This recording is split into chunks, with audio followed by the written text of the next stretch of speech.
Alors bonjour les réparateurs, encore une nouvelle vidéo avec un PC aujourd'hui.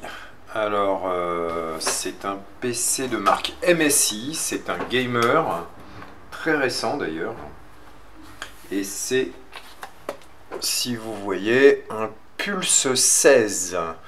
Donc une belle machine à réparer. Et j'ai déjà commencé le travail d'investigation. Donc le problème était déjà identifié en arrivant, puisque là on a un problème de connecteur de charge qui a été arraché. Alors en microscope ça donne ça. Le drame. Donc le connecteur de charge, le voici. C'est une prise avec une pin d'identification au milieu. Vous voyez, et qui a été arraché du PCB. On peut voir d'ailleurs un petit morceau de masse ici qui a été arraché et les pattes qui sont cassées. Alors le drame pour moi pour ce PC, c'est que je n'ai trouvé nulle part sur internet le connecteur de charge pour ce modèle de PC. Il n'existe tout simplement pas. Et malheureusement, je vois pas ce qu'on va pouvoir faire à part réparer ce connecteur de charge.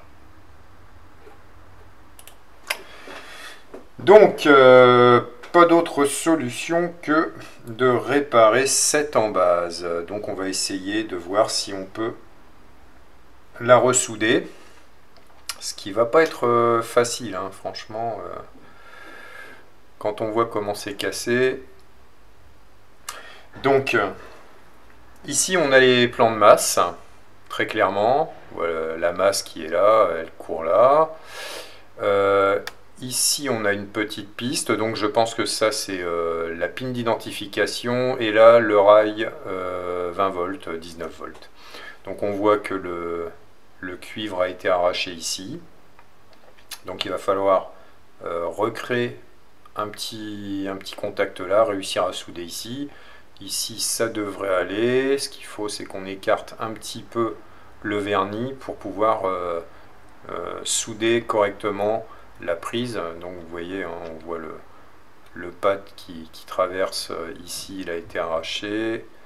Ici, les pattes qui tiennent l'embase au circuit sur l'avant cassé. Donc, on va essayer de souder à ce niveau-là. Et la pin d'identification, ça pose pas trop de problème, même si j'arrive pas à la ressouder de ce côté-là, ce qui ne devrait pas être gênant, puisqu'on a un petit moignon, là je vais pouvoir me souder dessus. Ça devrait pouvoir tenir. Et donc ce qu'on fera, c'est qu'on assurera la résistance en rajoutant de la colle chaude autour. Donc comme ça, mécaniquement, on devrait être bon.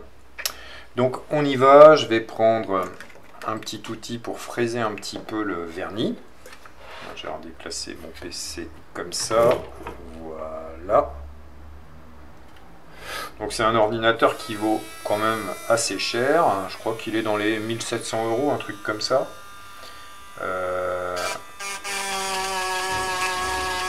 Et ne pas pouvoir trouver l'embase de remplacement, je trouve ça surprenant, mais bon, ça peut arriver. Pour peu que le PC soit récent. Donc, j'ai ma petite mèche qui tourne dans le vide. On va resserrer ça.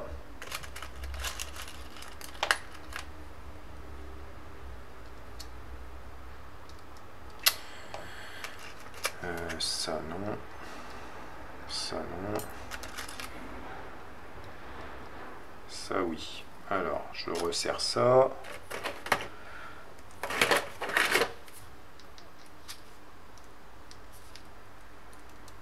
Voilà. Allez.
Alors, je vais quand même regarder où va cette broche là parce que j'ai l'impression que ça a été cassé en dessous.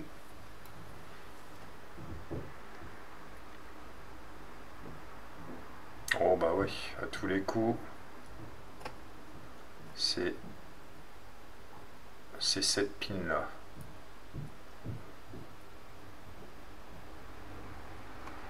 Ah, c'est pas évident à voir.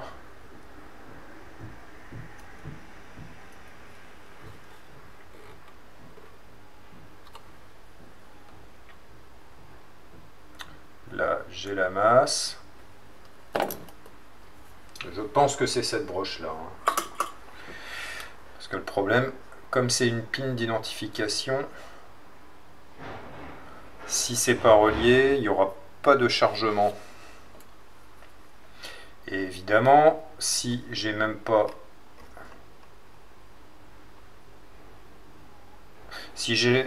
le schéma, enfin si j'ai même pas la possibilité de me procurer cette embase, ça veut dire que trouver le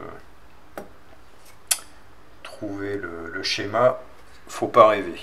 Chez MSI en plus ils sont assez cachotiers je trouve. Alors je vais regarder si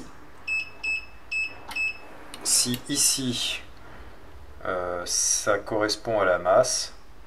Bingo. Donc là il y a une masse qui est autour. Donc là on est clairement sur une masse là. De toute façon, est-ce que... Voilà, c'est la masse. Donc je suis quasi certain que entre ce point là et cette broche, c'est la pin d'identification. Donc ce que je vais faire, mettre un fil entre là et là. Alors je vais commencer par là parce que une fois que j'aurai remis l'embase, je pourrai pas souder en dessous. Donc on va faire un petit point de soudure là-dessus. Toc toc toc, on va prendre un fil.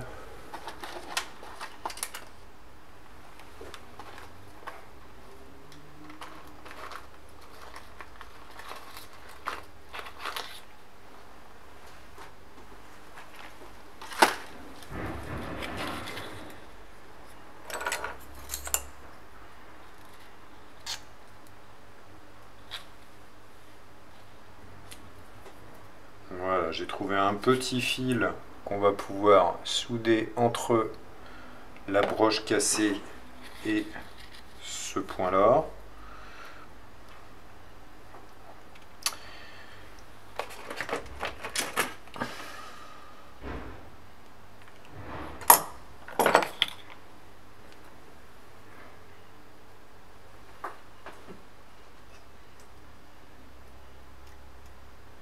Alors, je pense même que je vais laisser le fil courir à côté, ce qui me permettra de le souder sur le moignon de l'embase.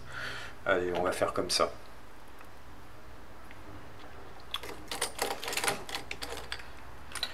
En outre, pour pas toucher le blindage, la masse là, si je le fais courir comme ce fil, là je serai obligé de mettre un vernis. Comme ça au moins ça m'évite de mettre le vernis là de ce côté.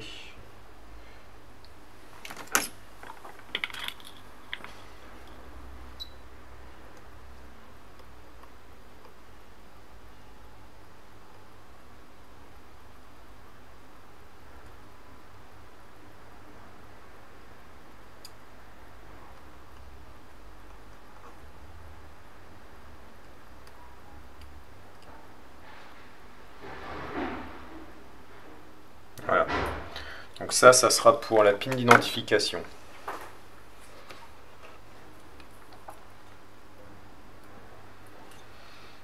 Ensuite, on va mettre un peu de flux ici. Et on va replacer l'embase en position. Alors, est-ce que j'arriverai à la mettre correctement?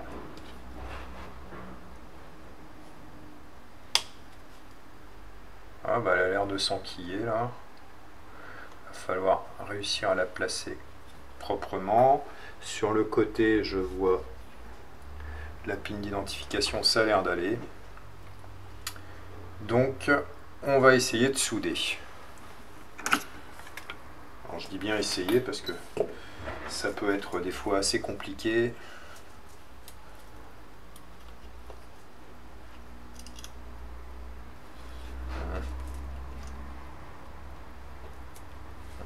Alors, il faut que vous voyez un petit peu. Voilà, on va reprendre un peu de hauteur.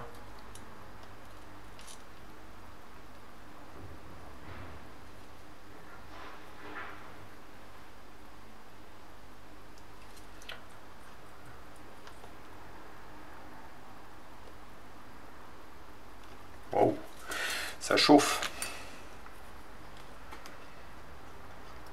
Si vous connaissez un électronicien qui ne s'est jamais brûlé les doigts, c'est qu'il ne doit pas faire beaucoup de soudure. Alors je vais avoir un peu de difficulté là parce que le plan de masse absorbe la chaleur du fer. Mais ça a l'air de bien vouloir le faire. Eh, pas mal. Pas mal. Donc, on va essayer de souder de ce côté-ci.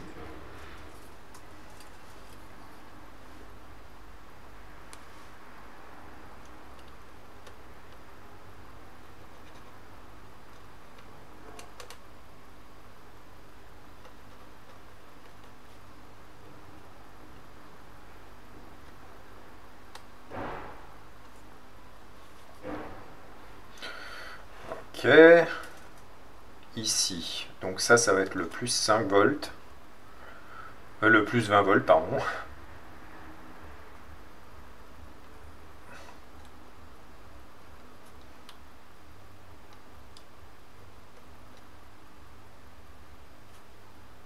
Voilà. Alors pour le côté, ici, pour la pin d'identification, on va essayer de prendre un peu de hauteur pour voir ce qu'on fait, parce que comme c'est sur le côté, c'est pas évident. Donc, je vais vous montrer avec la Bruxelles.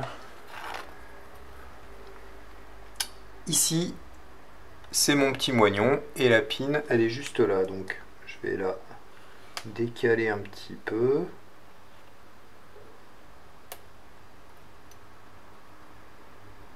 Voilà. Alors comme il y a eu du bobo, c'est pas tout à fait devant. Alors ce qu'on va faire, c'est que je vais mettre le PC sur mes genoux. Je vais déplacer le microscope. Et voilà. Donc, comme ça, on peut voir sur le côté.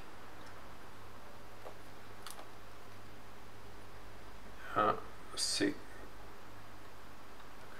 pas mal abîmé quand même. J'espère que ça tiendra.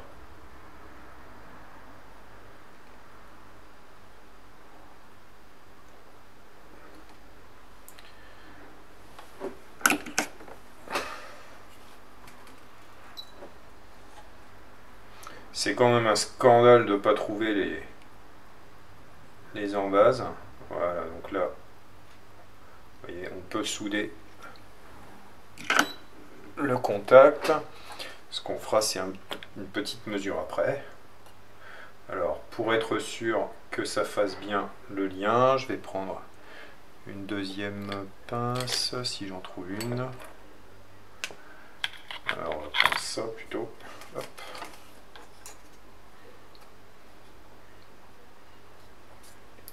Donc,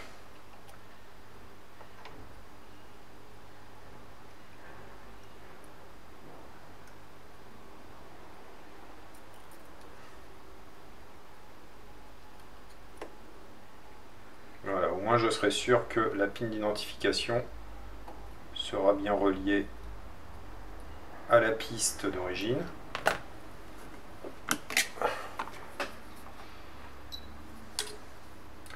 On est vraiment dans l'ordre de la bidouille là, hein. J'aime pas trop travailler comme ça, mais comme on n'a pas le choix, là c'est soudé. on prend la pince coupante et on enlève le surplus. Je mettrai un petit coup de vernis dessus après. Alors, dans un premier temps, je vais m'assurer de ne pas avoir créé un court-circuit ou quelque chose qui serait délétère pour le PC.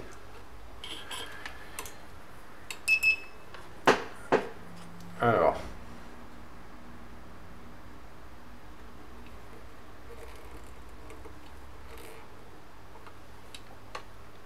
ici, voilà. Est-ce que je suis pas à la masse? Non. Je suis pas sur le 20 volts non plus. Ici, ma masse, forcément, elle va être bonne. Et ici, pas de court-circuit. Bon. Alors, l'ensemble a l'air de bien tenir. Je vois que la place surgie a été un peu cassée aussi. Il a dû prendre un bon coup, ce PC. Alors, je vais juste bouger un petit peu l'embase comme ça. Pas forcer comme un fou, mais on voit que ça tient bien. Voilà. On va rajouter un bon coup de colle chaude autour, de manière à ce que ça ne bouge pas. Et on va sortir le bloc secteur que je vais chercher de ce pas.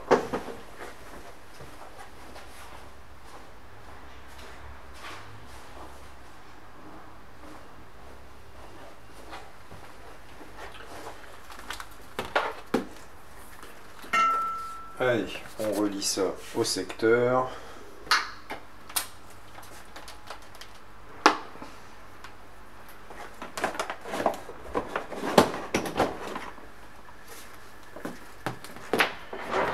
Et on va espérer ne pas avoir de soucis. Donc le bloc secteur, hein, il se présente comme ça. On voit la pin d'identification, enfin pas vraiment parce que là il n'arrive pas à faire le focus. Bon, il y a une pin d'identification au milieu. On a la masse autour et à l'intérieur du cylindre, le plus. Donc là c'est un bloc secteur de 20 volts. Allez, on va espérer ne pas avoir de court-circuit en branchant ça.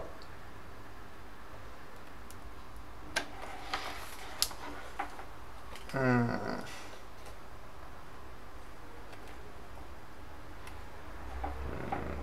peu sale lui.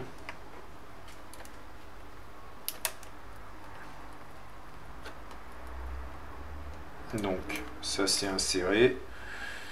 Est-ce que ça va charger? Est-ce qu'il y a un voyant lumineux quelque part? Je ne vois pas de voyant lumineux ici.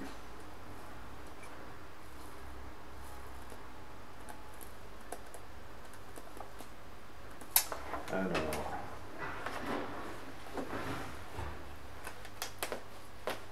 Est-ce que seulement le bloc secteur fonctionne? On va se mettre en mode voltmètre. Oui. Ah non. Ah, pas du tout. C'est pas bon du tout. Il me donne 11 volts. 1 volt. Il s'est mis en sécurité apparemment. Je vais le débrancher. On va le mettre à 0. Voilà. Je rebranche le bloc secteur.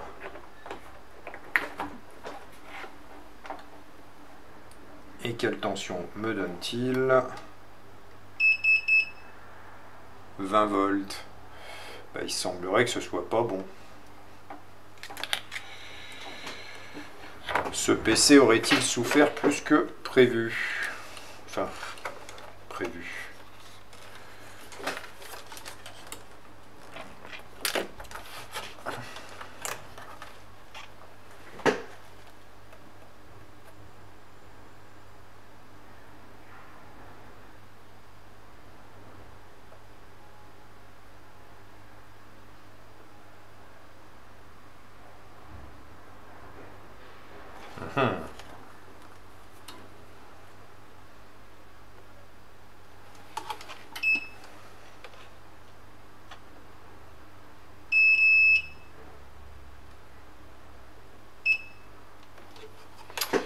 Alors,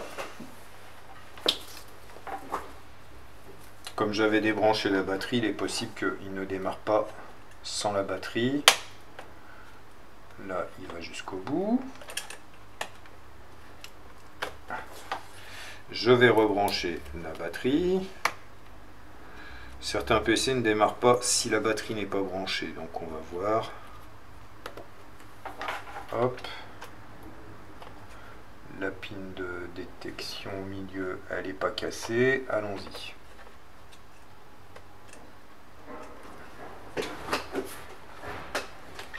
Voilà. Pour tester, on va se mettre en voltmètre et voir ce que ça nous dit là. 20 volts. Donc là, j'ai bien mon 20 volts qui arrive à la carte mère.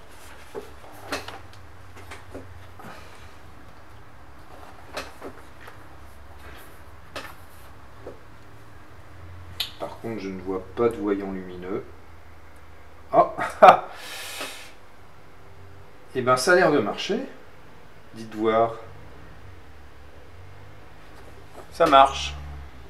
On a le logo de démarrage. Il y a même Windows qui démarre. OK. Et je vois un logo de charge batterie. Alors, je vais vous montrer ça au microscope comme ça. Hop, on le voit bien. Hop. Le petit logo. Ah, il ne faut pas mettre de lumière. Alors, tu es où?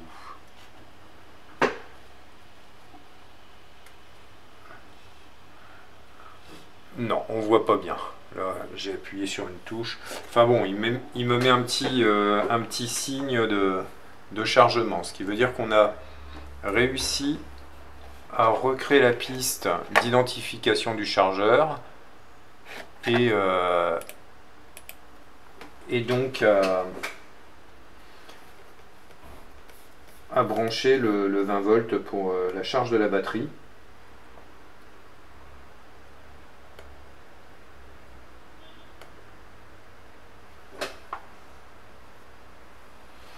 Alors j'ai pas encore mis de moniteur sur mon de caméra ou de moniteur sur mon voltmètre, mais on va regarder si la batterie charge.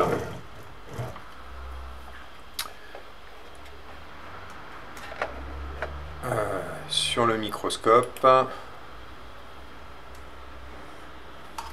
en voltmètre, le plus, le moins. Alors, le bloc secteur est bien branché. Là, j'ai 15 volts qui montent 800, 810, 820. Ça monte, ça grimpe, ça grimpe, ça grimpe. Donc la batterie est en train de charger. Donc ce PC est à nouveau fonctionnel. C'est un petit peu de la bidouille. J'aime pas trop faire comme ça, mais j'ai pas eu le choix. Le connecteur étant complètement arraché et introuvable sur le net, j'ai pas trouvé. Si vous avez des pistes, n'hésitez pas à me mettre ça en commentaire.